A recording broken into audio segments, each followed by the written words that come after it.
안녕하세요.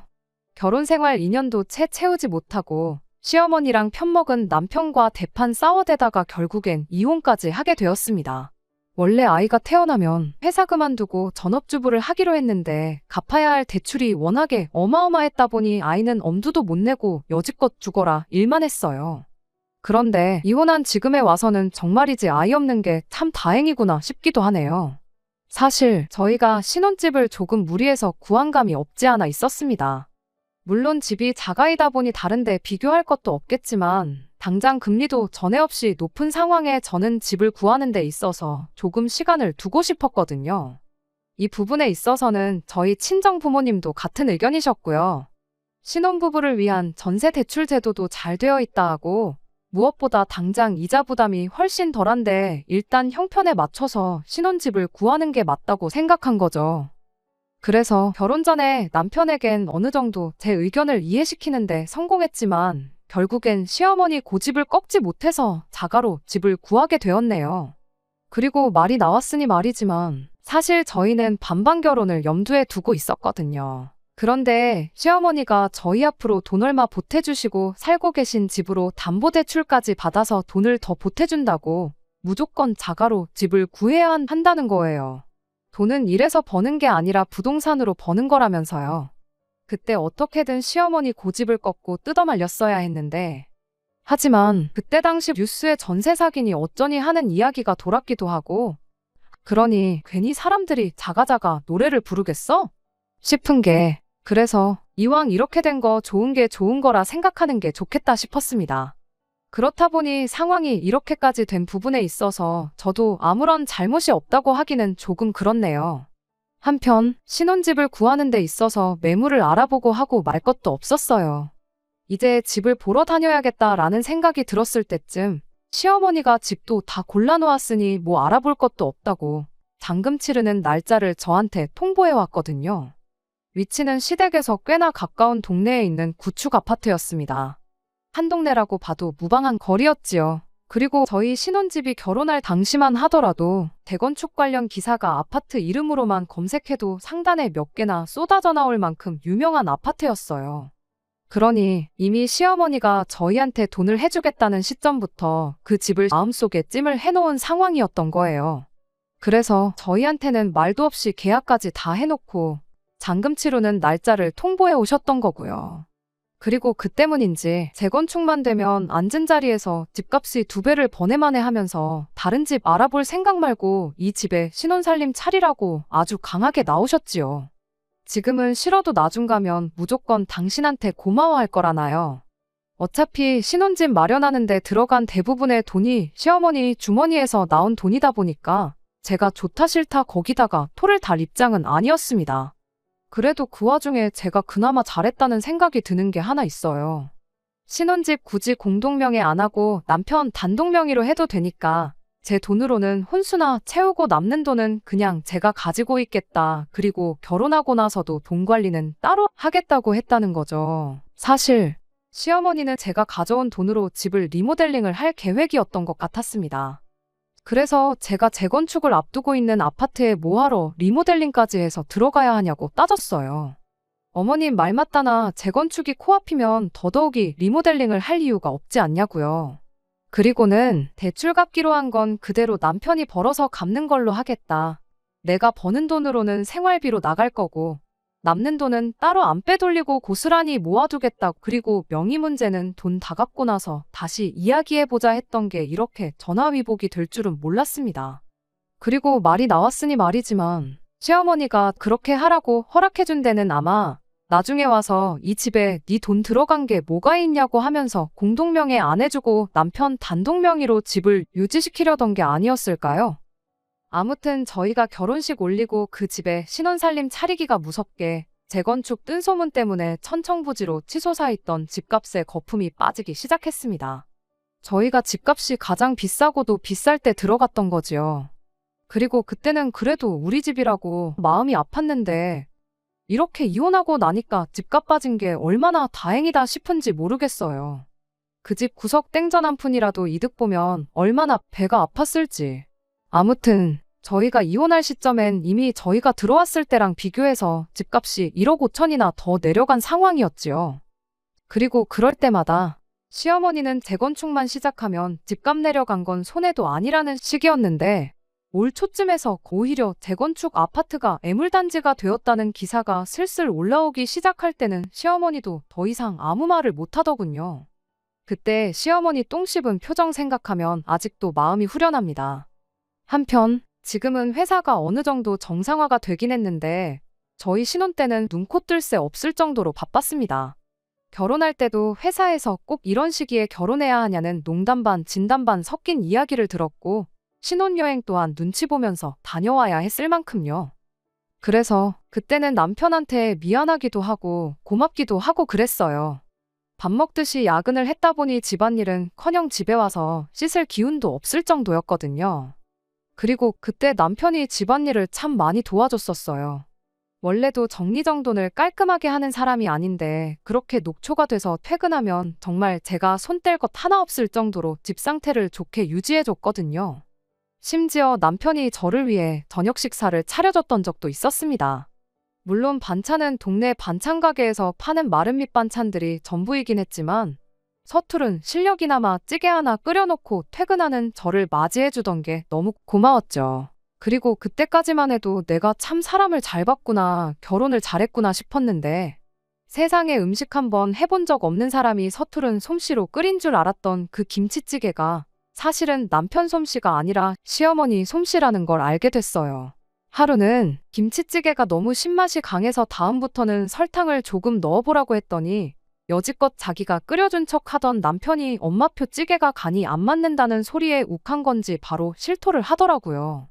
며느리가 시어머니 손맛 가지고 왈가왈부하는 게 맞냐면서요.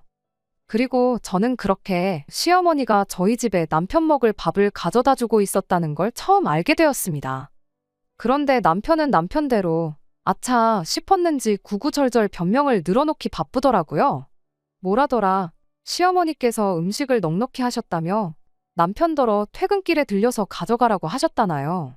그런데 사실 어머니가 아들밥 챙겨준다는데 그게 뭐라고 별 신경 안 썼어요. 오히려 고맙기까지 했죠. 제가 밥당번은 아니지만 그래도 매번 야근 때문에 같이 저녁 식사도 못하는데 부탁도 안 드렸는데 저렇게 알아서 챙겨주시면 제 입장에서는 땡큐였지요. 시어머니 손맛이 제 입에 안 맞는 건 어쩔 수 없었지만 그래도 한푼이 아쉬운 와중에 몸에도 안 좋은 배달음식 시켜 먹는 것보다야 100배 1000배 낫다고 생각했습니다. 그런데 언젠가부터 기분이 조금 이상하더라고요.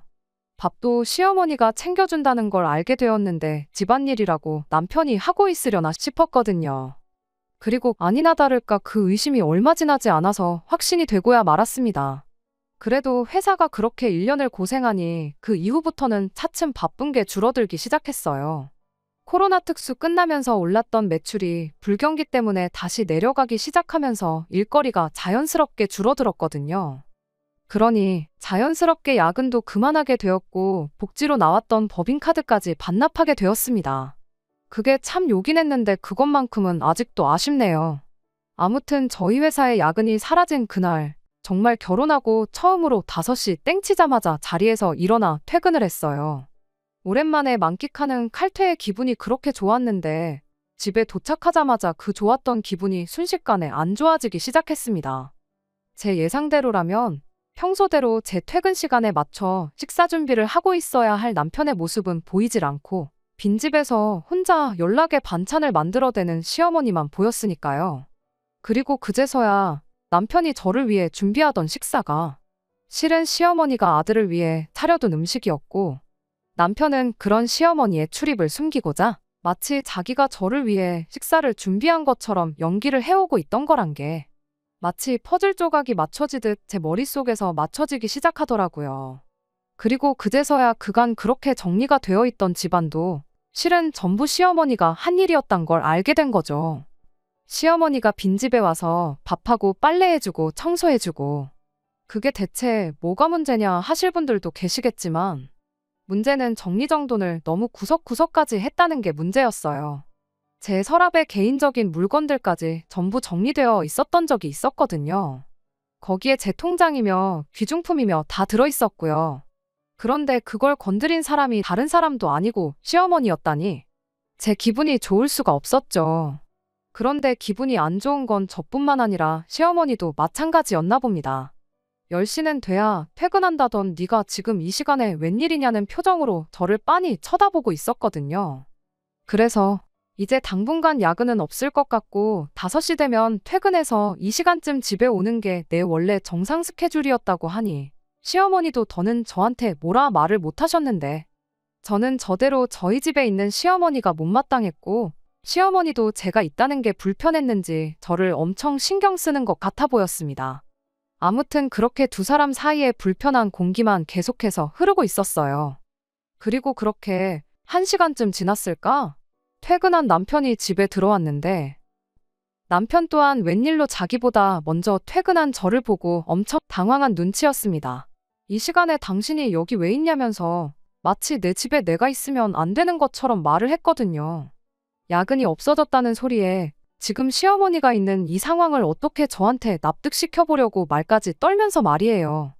그런데 뭐 이미 제가 시어머니가 집안일을 하고 계신 건 직접 못 봤어도 집에서 음식 하시는 건 직접 봤는데 뭐라고 변명을 할 수 있겠나요? 결국 남편은 제 앞에 그간 시어머니가 집에 와서 집안일도 대신 해주고 식사 준비도 전부 다 해주셨다 실토를 해왔습니다. 설마 싶긴 했는데 아니었으면 좋겠다고 생각한 게 있어서 그런가 시어머니가 그간 신혼집에 들락날락하면서 대신 살림을 해줬다는 사실에 기분이 묘했습니다. 무엇보다 남편이 그간 저를 위해 자기가 고생한 것처럼 포장했던 게 제일 배신감이 컸어요. 제가 불편해할까봐 숨겼다지만 이유야 어떻게 되었던 간에 저한테 거짓말을 했다는 거잖아요. 시어머니가 왔다고 하면 제가 경기를 일으킬 것도 아니고 그랬구나 하면 되는 건데 응당 제가 며느리니까 시어머니가 왔다 갔다 하면 싫어할까봐 그랬다고 저를 배려해주는 것처럼 이야기를 하는데 어이가 다 없더라고요. 그래서 일단 남편한테 이야기 좀 하고 싶으니 방으로 좀 와달라고 했어요. 다른 건 몰라도 나한테 굳이 거짓말을 했던 것만큼은 사과받고 싶었거든요. 그렇게 되면 시어머니가 나 없을 때 집에 와 계시는 걸 가지고 딱히 크게 문제를 키울 생각은 없었어요. 대신 앞으로 집 정리를 해주시려걸랑 제 서랍이나 제 개인 물건은 안 도와주셔도 된다고 그 말 한마디만 하고 끝낼 생각이었습니다. 그런데 방문을 열고 들어온 건 현관문 앞에서 사시나무 떨듯 벌벌 떨면서 있던 남편이 아니라 시어머니였습니다. 시어머니가 방문을 벌컥 열고 들어와서는 지금 이게 뭐 하자는 짓이냐면서 저한테 다짜고짜 화를 내기 시작했어요. 어떻게 시어머니가 시퍼렇게 눈을 뜨고 있는데 남편을 방으로 데려가서 바가지 긁을 생각을 하냐면서요. 그리고 저한테 언성을 높이며 역정을 내기를 오히려 당신이 저한테 할 말이 많다는 겁니다. 다른 사람도 아니고 시어머니가 며느리 힘들까봐 일찍부터 며느리 사는 집 와서 식사 준비도 해주고 집안일도 다 해주는데 감사하다고 용돈 같은 거라도 내 손에 쥐어줄 생각을 하기는커녕 시자가 여기서 뭐 하는 거냐고 따져 물으려고 시어머니 앞에서 남편을 들들 볶을 생각을 하냐고요. 그리고 그렇게 되니까 남편도 덩달아 시어머니 뒤에 숨어서 저한테 목소리를 높이기 시작했어요. 엄마 말이 맞다고 네 할 일을 엄마가 대신 해준 건데 감사하다고 해야지 왜 기분 나빠하냐고요. 오히려 남편 밥도 안 챙겨주고 집안일 시키는 며느리한테 시어머니가 화를 내는 게 정상이 아니냐고 따지고 들더라고요. 난데없이 두 사람이 쌍으로 덤벼드는데 솔직히 기분이 나쁜 것도 나쁜 거지만 어이가 없었습니다. 남편한테 내가 뭐 밖에서 놀다 왔냐고 곧바로 따져 물었죠. 그리고 일단 시어머니한테도 한마디 했습니다. 어머님 여기 저 도와주러 오신 거냐고. 제가 제때 퇴근해서 아들 먹을 밥이며 집안 살림까지 다 해놓는 상황이었으면 여기 오시긴 하셨을 거냐고요. 그리고는 아들 도와주러 오신 걸 왜 자꾸 며느리를 도왔다고 하시는지 이해 안 된다고 했습니다. 며느리를 도와주러 오셨다고 말하고 싶으시면 그간 아들 대신 집안일을 해줄 게 아니고 집안일 하나 할 줄 모르는 아들이 사랑구실하게 청소기 돌리는 방법이나마 가르쳐 주시는 게 맞는 거 아니냐고 따졌어요. 그랬더니 시어머니가 이젠 마누라가 하늘 같은 남편한테 집안일 시키는 걸로 모자라 시어머니 말에 말대꾸까지 한다면서 아주 세상 꼴 잘 돌아간다 한탄을 하시더군요. 그리고 그렇게 나오시니 제가 한마디를 더 하지 않을 수가 없었습니다. 이참에 정확하게 짚고 넘어갈 건 짚고 넘어가야겠다 생각도 했고요. 맞벌이 하는데 맞살림은 당연한 거 아니냐고요. 그랬더니 시어머니가 그래도 어떻게 아내가 돼서 남편한테 집안일을 시킬 생각을 하냐면서 늦게라도 퇴근했으면 하는 척이라도 했어야 하는 거 아니냐입니다. 집안일 그깟게 뭐 엄청난 거라고. 밥은 소치하고 청소는 청소기가 해주고 빨래는 세탁기가 알아서 다 해주는데 뭐 그게 엄청 대단한 일이냐고 유세를 떠냐고요. 그리고는 당신은 평생을 해온 일이라고. 그런데 며느리 잘못 둔 탓에 지금도 이러고 있다면서 저를 자꾸만 속 좁은 사람을 만들기 시작했어요. 시어머니가 신혼집에 문 따고 자유자재로 드나드는 것부터 며느리 물건 몰래 뒤지는 거에, 그리고 그걸 시어머니 감싸주겠다고 저한테 거짓말을 일삼던 남편까지. 무엇 하나 제가 화를 내지 않을 이유가 없는데 오히려 제가 속 좁고 잘못한 사람이 되어 있는 게 어이가 없었습니다. 그래서 저도 시어머니한테 한마디 했어요. 어머님은 맞벌이 안 하시지 않았냐고. 저도 전업주부였으면 어머님이 아버님한테 하셨듯이 똑같이 할 생각 있다고요. 원래도 결혼하면 전업주부를 할 생각이었는데 어머님 덕분에 형편에도 맞지 않는 신혼집 하나 잘못 구했다가 이게 뭐냐고. 벌써 1년 사이에 집값이 얼마나 떨어졌는지 누구보다 잘 아시지 않냐고 따졌죠. 남편 혼자 벌어서 생활비에 대출금까지 전부 감당되면 나라고 일하고 싶겠냐고. 당장 회사 그만두고 어머님처럼 살 수 있다고요. 사실 시어머니한테는 저희 신혼집이 영린 같은 존재나 다름없었어요. 그도 그럴 것이 시어머니가 억지로 고집 부려서 산 집인데 곧 집값으로 대박 날 거라고 외쳐대던 집인데 오히려 짧은 사이에 집값의 거품이 다 빠져버렸으니 말이죠. 바로 집값 이야기 나오니까 시어머니가 열은 받지만 뭐라 할 말이 없었는지 아무 말도 없다가 집에 가야겠다 하고 그 길로 그냥 돌아가시더라고요. 시어머니가 그렇게 집에 가시니 기고만장하던 남편도 다시 쭈그리가 돼서는 저한테 미안하다고 사과했고요. 남편한테 어머님 보고 앞으로 우리 집에 맘대로 들락날락 안 하셨으면 좋겠다고 전하라고 했어요. 그리고 집안일도 앞으로 어떻게 할지 한번 분담해보자고 이야기했고요. 그리고 그 길로 현관문 비밀번호도 바꿔버렸습니다. 그래서 시어머니랑 관계는 아주 박살이 나긴 했지만 그래도 어느 정도 해결이 되었구나 싶었는데 그게 아니었습니다. 제가 너무 저희 시어머니를 쉽게 생각했어요. 며느리한테 한 방 먹었다는 생각에 며칠 밤낮을 식사도 제대로 못하고 잠도 제대로 못 주무셨나 보더라고요. 그러더니 비장의 카드를 들고 돌아왔어요. 하루는 퇴근하고 왔더니 현관문 밖으로 또 TV 소리가 엄청 크게 흘러나오더라고요.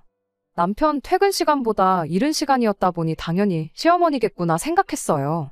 그래서 이 인간이 또 어머님한테 바꾼 비밀번호를 알려드렸구나 싶었는데 집에 남편이 있었어요. 꼴을 보아하니 회사에 반차 내고 일찍 퇴근했나 보더라고요. 물론 남편만 혼자 있던 게 아니었어요. 시어머니와 함께였습니다. 시어머니가 아예 작정을 하고 오셨다는 걸 현관문만 열어봤는데도 딱 알겠더라고요. 현관문 열자마자 보이는 방을 저희가 옷방으로 쓰고 있었는데 거실에 남편 옷이며 제 옷이며 누구 거라고 할 것 없이 전부 거실에 마구잡이로 꺼내져 있었거든요. 그리고 그 옷방에는 시어머니가 이부자리를 깔아놓고 나름 상도 펴놓고 방처럼 만들어 놓으셨더군요. 남편은 낑낑대면서 옷방 안에 있던 서랍장이랑 그런 걸 작은 방, 안방에 옮기고 있었고요. 그래서 시어머니한테 이게 무슨 상황이냐고 물었더니 보면 모르겠냐고. 당분간 이 집에 들어와서 살 테니 그렇게 알라 하시더라고요. 분위기 파악도 못하고 혼자 낑낑거리며 짐을 빼고 있던 남편한테 이게 무슨 상황인지 당장 설명하라고 했어요. 그랬더니 시어머니가 남편을 막아세우고는 직접 입을 열더라고요. 이 집에 당신 돈이 얼마나 들어가 있는지 알고 하는 소리냐고. 사실 대부분 내 돈이 들어갔으니 내 집이나 마찬가지인데 이 집에 돈 한 푼 안 들어간 사람한테 구구절절히 설명할 필요가 뭐가 있느냐고 하시더군요. 그리고 그게 시어머니 주머니에서 나왔다는 건 변함없는 사실이긴 했습니다. 그리고는 아니나 다를까 돈으로 아주 갑질을 시작하더라고요. 지난 1년 반 동안 밖으로 도는 며느리 때문에 당신이 제일 고생이었는데 이제 며느리가 야근한다고 유세 부릴 일도 끝났겠다. 앞으로 1년 반 동안 며느리가 차려주는 밥 먹으면서 효도 좀 받아야겠다 하더라고요. 그리고는 자기가 시키는 대로 안 하면 당장 은행빚부터 갚아야지 어쩌니 하면서 저희 집에 묶여있는 돈을 빼버리겠다는 시기였는데 당장 집값도 내려가고 정도 안 붙는 집이긴 했지만 그 돈이 빠져버리면 저희가 엄청 불리한 입장이라는 걸 누구보다 시어머니가 잘 알고 있었기에 저렇게 나오는 거였죠. 순간 제가 곤란해하는 걸 남편이 눈치채고는 그러니까 상대를 봐가면서 덤볐어야지 너 때문에 상황이 이게 다 뭐냐고 얼른 잘못했다고 사과부터 드리라고 하더라고요. 너무나도 자연스러운 대사가 안 봐도 저 오기 전에 두 사람이 말을 맞춰놓은 거구나 싶었습니다. 정말 열받는 상황이긴 했지만 어떻게 해야 할지 고민이 되더라고요. 제가 사과를 하건 말건 시어머니는 한동안 눌러앉을 낌새인 것 같고 제가 항복을 안 하면 안 하는 만큼 저희 집에 단 1분 1초라도 더 지내다 갈 것이라는 게 눈에 뻔히 보였기 때문이에요. 그리고 남편이라도 내 편이었다면 어떻게 해보겠는데 이건 뭐 남편이야말로 시어머니 앞잡이 끈앞을 노릇을 하고 있으니 손 쓸 방도가 없었습니다. 그리고 그렇게 제가 아무 말도 못하고 있으니까 시어머니가 그동안 나 때문에 편하지 않았냐고 그러니까 이제 내가 편할 차례라며 낄낄대더라고요. 그리고는 며느리가 사랑구실 똑바로 할 때까지는 지내다 가겠다는 말에 정신이 퍼뜩 들었어요. 어차피 남편도 시어머니랑 붙어먹고 내 편이 아닌 상황에 뭐가 두려울 게 있나 싶더라고요. 시어머니가 저러는 걸 말려주지는 못할 망정 시어머니가 며느리 참교육 시켜주고 인간 만들어주겠다는 소리에 동조해서 어떻게든 집안일 하나라도 덜 하려고 하는 인간하고 부부로서 남은 50년, 60년 세월을 같이 살 이유나 있나 싶었죠. 오히려 모르긴 몰라도 이혼할 거면 제가 한 살이라도 더 젊을 때 하는 게 저한테도 더 유리한 게 아닌가 싶기까지 했습니다. 그리고 이 집에 제 돈이라고는 땡전 한 푼 들어간 것도 없고 끼케야 혼수 마련한 거랑 생활비로 한 달에 130만 원 고정으로 나가던 것밖에 없는데 손해본 걸로 치면 1억 5천 넘게 떨어진 집주인 두 사람만 하겠나 싶더라고요. 가정가구야 중고가정가구 매입하는 곳에 넘겨도 되는 거고 정 안 되면 친정집으로 보내서 친정부모님 가정가구 중에 오래된 것들이랑 바꾸면 되는 거였고요. 이 집에 돈을 빼면 누가 더 손해고 누가 더 아쉬운지 생각해봤더니 이혼만 안다고 가정하면 저한테 아쉬울 게 눈꼽만치도 없더라고요. 그래서 일단 시어머니한테 한마디 했어요. 다시 말씀드리지만 아직도 잘못 알고 계신 것 같아서 다시 설명드린다고. 어머님이 지난 1년 반 동안 도와주신 건 저를 도와주신 게 아니고 남편, 그러니까 어머님 아들을 도와주신 거라고요. 그런데 왜 제가 여지껏 어머님이 고생한 은혜를 갚아야 하냐고 그건 아닌 것 같다고 딱 잘라서 말을 했습니다. 그리고 저도 맞벌이 하는데 집안일 하나도 안 하려는 사람 이참에 제대로 참교육 시키는 게 맞는 것 같다고. 제가 잠깐 이 집에서 나가서 지낼 테니 어머님이 책임지고 어머님 아들 좀 사랑구실하게 참교육 좀 시켜달라고 했어요. 결혼 전에 약속한 대로 저희 둘 사이에 아이가 태어나서 제가 전업주부 생활을 하게 된다면 그때는 제가 책임지고 집안일에 육아까지 전부 다 하겠다고요. 그런데 이렇게 맞벌이를 하고 있는 한 저는 그렇게 못하니 그동안 고생하셨던 거 아들한테 효도받으시고 계실 만큼 계시다 가시라 했죠. 저는 어머님이 만족할 만큼 아들한테 효도받고 댁으로 돌아가시면 다시 돌아오겠다고 했어요. 그리고 힘들게 짐 빼고 있던 남편한테도 한마디 해줬습니다. 이렇게 나가기 편하라고 미리 내 짐도 빼준 거냐고요. 친정 가서 가방 좀 빌려올 테니까 괜히 힘들게 치우지 말고 가만히 두고 좀 쉬있으라고 했습니다. 다시 시어머니한테 일단 제 짐이 빠지고 나면 아들한테 옷장 정리하는 법부터 알려주시면 되겠다고 했네요. 그리고 집을 나서는데 거의 갈라서겠다고 한 거나 마찬가지인 선언을 하고 왔는데 발걸음이 왜 이렇게 가볍나 싶더라고요. 아무튼 친정 가서 가방을 빌려가지고 다시 집으로 향했습니다. 친정어머니가 무슨 일인데 그렇게 큰 가방을 가져가냐며 걱정하셨는데 당장 걱정 끼쳐드리고 싶지는 않아서 그냥 쓸 일이 있어서 가져가는 거라고만 말했어요. 한편 제가 진짜 가방을 들고 집에 다시 들어왔더니 시어머니도 제가 농담이 아닌 걸 알았는지 표정에 당황한 기색이 역력하더라고요. 게다가 제가 콧노래 부르면서 짐을 싸기 시작했더니 시어머니가 갑자기 꼬리를 내리시더군요. 둘이서 잘 지내는 것 같은데 애들도 아니고 어련히 잘하겠냐며.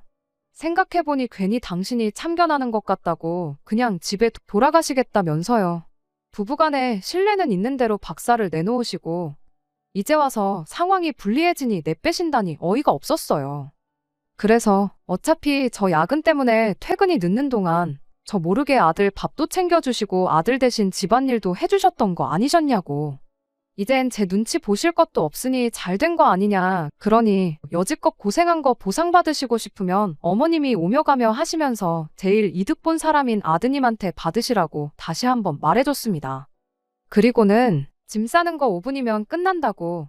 5분만 있으면 며느리는 이 집에서 없는 거나 마찬가지니 가족끼리 오붓하게 시간 보내시라고 말하고 나왔어요. 그런데 막상 나오니 솔직히 친정 말고 갈 곳이 따로 없더라고요. 길게 버텨봐야 근처 숙박업소에서 하루 이틀이지 주말 지나서 출근할 생각을 하니까 답도 없더군요. 그래서 결국 친정집으로 다시 찾아갔죠. 벼랑간 딸이 집에 찾아와 가방을 가지고 가더니 2시간도 안 지나서 짐을 가득 채워 돌아왔으니 친정부모님 근심이 이만저만이 아니셨어요. 시집 보낸 딸이 멀쩡한 신혼집 냅두고 친정에 와 있는 것도 못마땅하셨겠죠. 왜 멀쩡히 잘 지내다가 갑자기 별거를 하냐고 물으시길래 하는 수 없이 자초지종을 설명해드렸습니다. 그리고 상황을 전해들은 저희 부모님은 굉장히 열받아 하셨어요. 가만히 냅두면 어련히 잘할 텐데 왜 굳이 거길 껴들여서 이 사단을 만드시냐고. 여기서 가만히 있을 게 아니라 단판을 지으러 가셔야겠답니다. 이미 엎어놓고 나왔는데 무슨 단판이냐고 했더니 그럼 이대로 이혼할 거냐고 물으시더라고요. 사실 일이 이렇게 커진 게 시어머니 때문이지 남편도 시어머니만 가만히 있었다면 처음부터 저렇게 나오지는 않았을 거 아닌가 싶대요. 실제로 시어머니가 들락날락하면 제가 싫어할까봐 거짓말을 했던 거고 처음 들킨 날에도 시어머니 돌아가시자마자는 저한테 사과하고 제가 하자는 대로 따르기도 했었고요. 이혼을 결심하고 집 분위기 개판으로 만들어 놓고 친정에 짐 싸가지고 오긴 했지만 친정어머니가 이혼할 거냐는 그 질문에 시어머니만 치워놓으면 어떻게든 우리 결혼 생활이 정상으로 돌아오지 않을까 싶기도 해서 이번엔 친정부모님 대동해서 저희 집으로 찾아갔어요. 그러니 시어머니도 저희 부모님이 2분 다 오시니 제가 가방 들고 집에 왔을 때보다 더 놀라시더라고요. 그래도 여기서 얕보이면 진짜 답도 없다고 생각했는지 처음에만 살짝 놀라고 그 후에는 세게 나오기 시작했어요.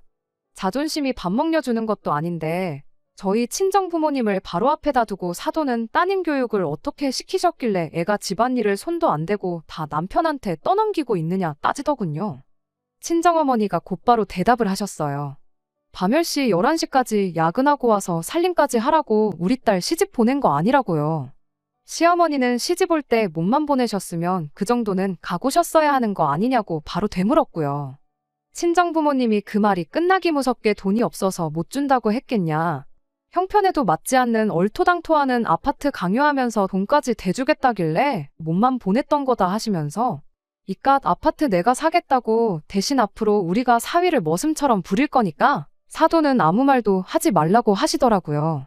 그런데 순간 시어머니 눈이 휘둥그레지더라고요. 앉은 자리에서 돈을 따따블을 번다니 어쩌니 하면서 집값 조금 내린 거 가지고 신경 쓰지 말라던 분치고 집 사겠다는 사람이 나타나니 갑자기 구세주라도 나타난 것 마냥 태도가 180도 달라지대요. 태어난 척은 혼자 다 하더니 속이 엄청 끓고 있기는 했나 봅니다. 더 떨어지기 전에 집을 가져갈 사람이 생긴 것 같으니 그때부터는 아들을 대릴 사위로 데려가시던 머슴으로 부려먹으시던 맘대로 하라는 듯이 나오셨어요. 돈 얼마에 저렇게 태도를 달리할 줄 알았다면 저도 싸울 게 아니고 집에서 돈이나 빌려올 걸 그랬네요. 게다가 남편이라는 작자가 중간에 시어머니를 한 번이라도 말린다던가 중간에서 어떻게 상황 정리를 하려고 시도나 했다면 제가 생각이라도 해봤을 텐데 그 와중에 엄마한테 귓속말로 지금 시세가 아니라 저희 처음 집 샀을 때 시세로 받으라고 사인을 주고 있더라고요. 그리고 그걸 보니 내가 참 사람을 잘못 봤구나 싶고 실망스러울 따름이었어요. 시어머니만 빼면 둘이서는 결혼 생활 잘 알 수 있다고 생각했던 제 자신한테도 실망감이 이만저만이 아니었죠. 그래서 친정부모님께 뭐 이딴 썩어빠진 아파트를 웃돈까지 줘가면서 사냐고 쥐고 있으면 로또나 마찬가지라는 사람들이 있는데 그 사람들 살게 냅두자고 그런데다가 쓸 돈 있으면 어려운 이웃이나 돕고 살자 말하고 친정부모님 이끌고 밖으로 나왔습니다. 그제서야 남편이 집 밖까지 맨발로 쫓아나와서 저를 붙잡더라고요. 붙잡는 남편을 뒤로 밀쳐내면서 한마디 했어요. 집에 내 돈 한 푼 안 쓰고 있던 게 정말 신의 한 수였다고요. 여태껏 내 돈으로 생활비 했던 게 있으니 그걸로 여지껏 지낸 월세 냈다고 생각하라 말하고 혼수로 사왔던 가전가구들은 조만간 가지러 올 테니 리모컨 하나 건드리지 말고 그대로 두라고 했습니다. 건들면 그대로 사용료 물릴 거라고요. 이혼도장 절대 안 찍어주겠다던 남편이 어느 순간부터 먼저 협의 이혼을 하자고 나오길래 이혼하는 과정은 생각보다 깔끔했어요. 아마 뭐 변호사라도 만나서 불리하다는 이야기라도 들었나 봅니다. 숙려기간 마지막 날 서류 내러 갈 때까지 저보고 다시 한번 생각해보면 안 되겠냐고 싹싹 빌던데 아무리 좋았던 추억들 생각해봐도 시어머니 등에 업고 어떻게든 집안일 조금 덜 해보겠다고 개수작 부리던 거 생각하면 용서가 안 돼서 결국엔 그렇게 이혼하게 되었습니다. 대출 갚는 거에 생활비까지 생각하면 남편 월급으로 빠듯할 텐데 시어머니 집까지 담보로 잡힌 상황에 집값까지 바닥을 치고 있으니 아마 당분간은 외식은커녕 떡볶이 하나 사 먹는데도 큰맘 먹고 해야 할 거예요. 청소 빨래 설거지 조금 안 해보려고 수작 부리다가 얻은 교훈치고 치룬 값이 좀 비싸다고 느껴지긴 하겠지만 지무덤 지갑 한 건데 어디 가서 하소연도 못 하겠죠. 그 집구석 집안일은 지금 누가 하고 있으려나요?